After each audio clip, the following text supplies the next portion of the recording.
Shalom saudara, haleluya, selamat datang ke siri renungan surat Korintus yang pertama. Kiranya kasih karunia dan damai sejahtera dari Allah Bapa kita dan dari Tuhan Yesus Kristus menyertai Anda. Kita lihat 1 Korintus bab 12 ayat 4 sampai 7 dengan tajuk ini, bagaimana hidup menjadi lebih bermakna. Mari kita baca dari ayat yang keempat. Ada rupa-rupa karunia tetapi satu roh. Dan ada rupa-rupa pelayanan, tetapi satu Tuhan. Dan ada berbagai-bagai perbuatan ajaib, tetapi Allah adalah satu yang mengerjakan semuanya dalam semua orang. Tetapi kepada tiap-tiap orang dikaruniakan penyataan roh untuk kepentingan bersama. Demikianlah firman Tuhan. Dalam Alkitab versi Bonyo, ayat 4 diterjemahkan begini ya. Terdapat berbagai-bagai kurnia, tetapi semuanya berpunca daripada satu roh. Ya saudara, menurut petikan ini, berbagai-bagai kurnia ini akan Roh Kudus berikan kepada setiap orang untuk satu tujuan. Untuk tujuan apa? Dalam ayat 7 berkata, tetapi kepada tiap-tiap orang dikaruniakan penyataan roh untuk kepentingan bersama. Dalam New Living Translation, terjemahannya ialah, a spiritual gift is given to each of us so we can help each other. Karunia roh bukan untuk kepentingan diri sendiri, tetapi untuk kepentingan bersama. Bukan untuk memegahkan diri, bukan untuk menunjuk-nunjuk, tetapi untuk membangunkan jemaat dan gereja demi kemuliaan Allah. Amin. Seperti sebuah orkestra, ada kepelbagaian. Setiap pemain mempunyai kebolehan yang berbeza.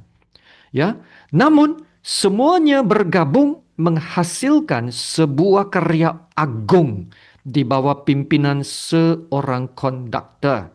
Ya, begitu juga dalam petikan ayat 5 ini mengatakan terdapat berbagai-bagai pelayanan tetapi satu Tuhan.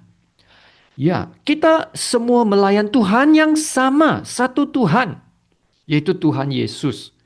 Ya, seperti Yesus datang menjadi manusia bukan untuk dilayan, tetapi untuk melayan. Yesus telah memberikan kita teladan dalam pelayanan. Ya, kehidupan kita adalah untuk melayan. Orang yang mengasihi Tuhan akan melayan. Amin. Nah, ini menunjukkan kita adalah insan yang berguna. Dan ini juga menunjukkan kepada kita bahawa kewujudan kita ada tujuannya. Kita wujud untuk berhubung dengan Tuhan dan melakukan kehendak Allah. Ya saudara, jika kita fokus kepada melakukan kehendak Allah, jika kita memberi keutamaan kepada kehendak Allah, kita tidak akan hidup hanya untuk keinginan diri sendiri. Dan di dalam kita melayan Tuhan, Tuhan juga memberi kita kemampuan dan kebolehan melalui Roh Kudus. Dan Roh Kuduslah berpunca dari Roh Kudus ya, berpunca segala anugerah yang diperlukan untuk melayan Tuhan. Dan bukan saja kita dianugerahkan kemampuan dan kebolehan, kita juga akan diberkati dengan penyertaan Allah. Dalam ayat 6 berkata, dan ada berbagai-bagai perbuatan ajaib, tetapi Allah adalah satu yang mengerjakan semuanya dalam semua orang. Haleluya. Dalam New Living Translation berkata, God who does the work in all of us. Ya saudara, walaupun kita yang melayan, Allah juga turut bekerja dalam segala sesuatu melalui kita. Ya, Allah mengerjakan semuanya dalam semua orang. Ya, Allah mengerjakan pelbagai perbuatan ajaib dan Allah mengerjakan semua itu melalui kita. Pekerjaan Allah memerlukan penglibatan manusia. Bersama Tuhan, kita dapat melakukan perkara-perkara besar. Haleluya. Ada orang kata, kita lakukan apa yang natural atau ordinary. Tuhan melakukan apa yang super dan ekstra. Jadilah supernatural atau ekstra yang ordinary itu. Nah, ini seharusnya mendorong kita untuk melayan. Pelayanan adalah satu cara untuk menghasilkan buah dan kita mau supaya buah-buah kehidupan yang kita hasilkan itu akan memuliakan Tuhan dan menunjukkan bahawa kita benar-benar adalah murid Yesus. Sekiranya seseorang belum mengenal pasti anugerah atau panggilan khusus yang Tuhan berikan kepadanya, ya, jangan hanya menunggu-nunggu dan bertanya, ya, apakah anugerah saya ya? Apakah panggilan saya? Saudara, mulailah dengan setia melakukan perkara-perkara kecil. Ya, saudara, setia dalam perkara kecil dahulu. Dan libatkan diri dalam setiap kesempatan pelayanan.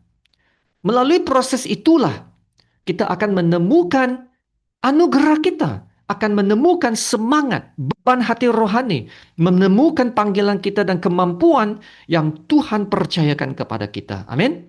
Setialah terlebih dahulu dalam perkara kecil.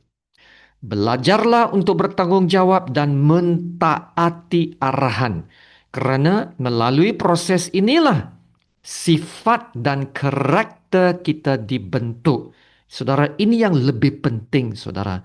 Karakter yang murni dibentuk sehingga kita menjadi pelayan yang setia, yang bertanggung jawab, dan yang akan memuliakan Tuhan. Haleluya. Kasih karunia Tuhan Yesus menyertai Anda. Mari kita berdoa. Bapa kami yang di surga, Bapa yang kami sembah, kami puji dan kami tinggikan. Terima kasih Bapa untuk firman-Mu. Ya Bapa, kami sangat bersyukur. Kebenaran-Mu mengatakan, kepada tiap-tiap orang dikaruniakan penyataan roh untuk kepentingan bersama. Ya Tuhan, tolonglah kami hidup untuk menggenapi tujuan yang telah Engkau rancangkan bagi kami. Ajarlah kami setia dalam perkara-perkara kecil, supaya melalui kesetiaan itu kami dibentuk menjadi pribadi yang lebih bertanggung jawab, amanah dan rendah hati. Dengan demikian, kami dapat menemukan kerinduan hati dan karunia yang telah Engkau berikan kepada kami dan mengarahkannya dengan benar untuk melayani tujuan-Mu demi kemuliaan nama-Mu. Haleluya. Terima kasih Bapa. Dalam nama Tuhan Yesus yang termulia, kami berdoa dan mengucap syukur. Amin.